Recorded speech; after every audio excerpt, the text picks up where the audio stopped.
I don't remember what the first video game I ever played was.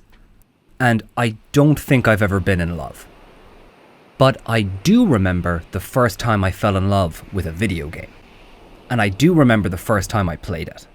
The year was 2002, and me and my family were over visiting our cousins in Tipperary for Christmas. Now, I'm not sure what my uncle does for a living exactly, but judging by the amount of video games these guys had, I'm assuming it involves some sort of cartel. As my brothers and I were rummaging through their mountain of PS2 boxes featuring early 2000s 3D renders of everything from forgotten platforming mascots to terrifying Tesco brand Daniel Radcliffe's, one game stood out to me. It was this innocuous plain white box, completely bare, except for the words Final Fantasy X. I mean, I know that's 10, but I was a child. I didn't know what a numeral was, let alone their Roman variations. So I asked my cousin, what's this? And he was like, it's hard to explain, which was an accurate assessment on his part. So he decided to just let me give it a go. And right away, it was one of the coolest things I had ever seen. Like, we still had a PlayStation 1 in my house, so this is what video games usually looked like to me.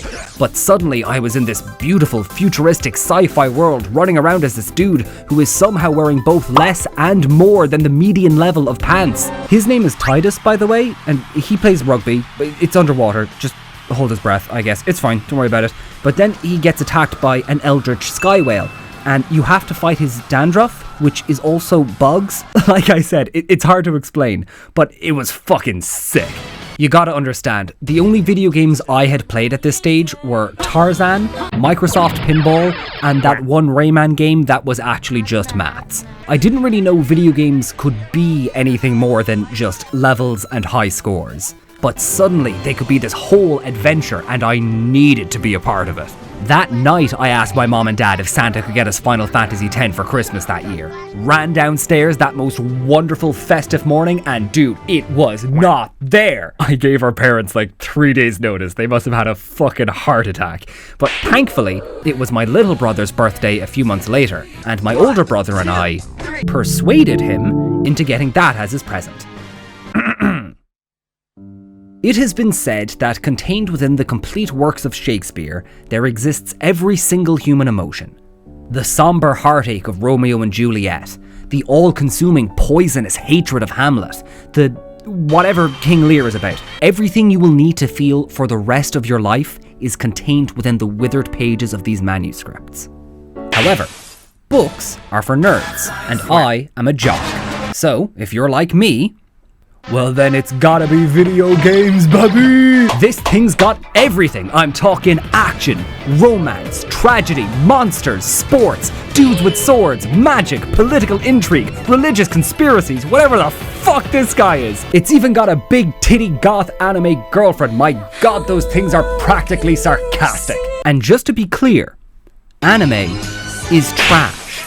However, turn-based RPGs are also trash, but somehow this turn-based anime RPG is the bee's knees in dungarees. You get to travel through this weird, beautiful world, experiencing new cultures and suffering through tragedies and fighting for what you believe in, and losing sometimes.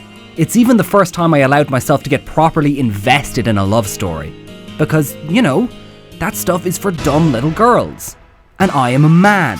A big, strong, 7-year-old man. The world of Spira just has this atmosphere that is impossible to describe. 1 minute you're on this cozy beach and the comfy vibes are through the roof and it's like this.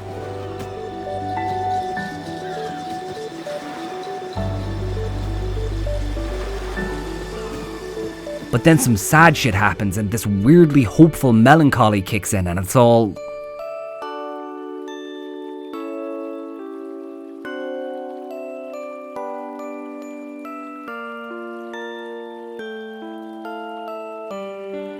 And then shit hits the fan and everything's fucked and boom, fucking rave time, bitch!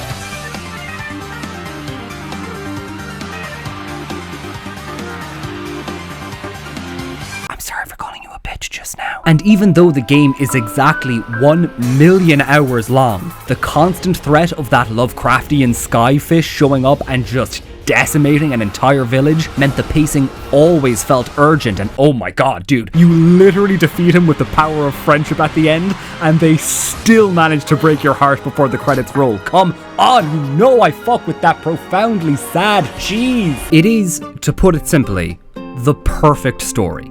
And you get to go on it with the best ragtag gang of lovable misfits since the Goonies. You've got Tidus, who starts out as this sort of bratty teen celebrity crybaby, but slowly matures to understand the nobility of selflessness and sacrifice. Yuna, who has a sort of inverse of that arc, where she grows from an overly naive, passive child into this confident, defiant young woman, and also my wife. Oren fucks majorly. Waka is like this goofy, charming, dumbass older brother character who is also a bit racist, but shh, it's fine, don't worry about it. Lulu is a walking, talking cold shoulder, but over the course of the game she slowly warms up to you and reveals her overwhelming charm. Riku's got this light-hearted, bubbly personality that just lights up a room and is also 15. Jesus Christ, Japan. And then there's Kamari, who is also there as well. Now,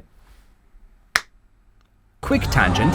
I feel morally obligated to address the laughing elephant in the room. This scene has sort of become the poster child for bad voice acting in video games, and I feel like that is, at the very least, willfully disingenuous. Let me explain. Basically, your guy is feeling kind of bummed out because of events, and Yuna's all like, fake it till you make it, sugar tits, and Tidus sort of takes the piss out of her with the fakest, most dumbass laugh you can conjure up. Everyone looks at him like he's a dumbass, and then Yuna gets in on the joke by matching his dumbass energy. That's how the scene was written, that's how it's performed in the Japanese version, and in the end, they even burst into actual, well-performed laughter. They're trying to embarrass each other in front of their friends in a fun, flirty kind of way, and it's fine. I really don't have a joke for this bit, it's just that every time I see someone make this point, I get this headache that cannot be explained by modern medicine. Speaking of headaches, boom, fucking flawless transition. The amount of tries it took me to beat this thing would have driven a lesser weeb insane. The first time my older brother got so far ahead of me that I just decided to watch him play it instead, but then he beat the game while I was at my friend's house, and so I never got to see the ending, and I swear to God, Jacko Regan, the day of reckoning for your crimes against me creeps nearer and nearer by the moment. The second time I got pretty far in, but then I got stuck on this fucking guy for like 5 hours, so I went outside to jump on a trampoline instead.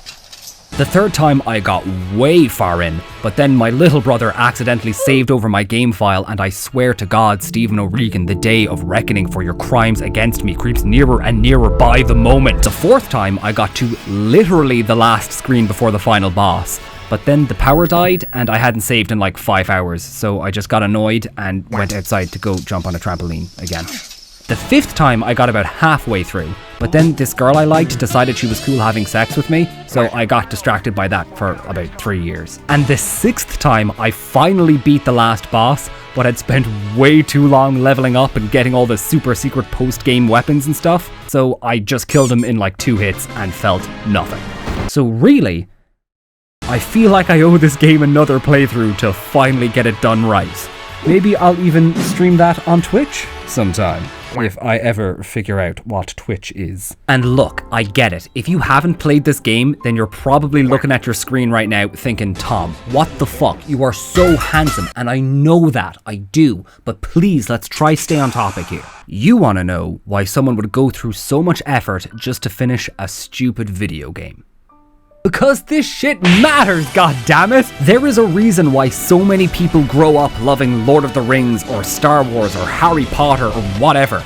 These stories allowed us to feel love and fear and anger and grief and what it's like to have your finger bitten off by a small goblin man on top of a volcano, all before we got the chance to have those experiences in real life. These are the first adventures we go on.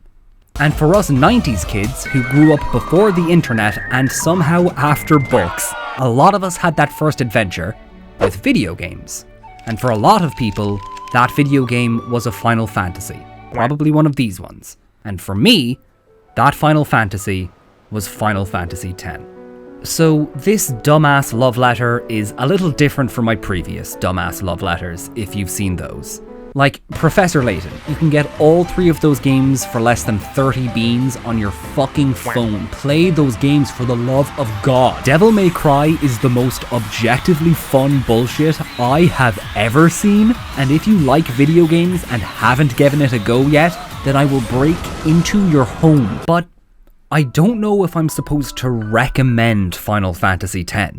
Even though I cherish this shit to no end and wouldn't trade my time with it for the world, chances are you've already experienced what I'm talking about. You've already had that first adventure.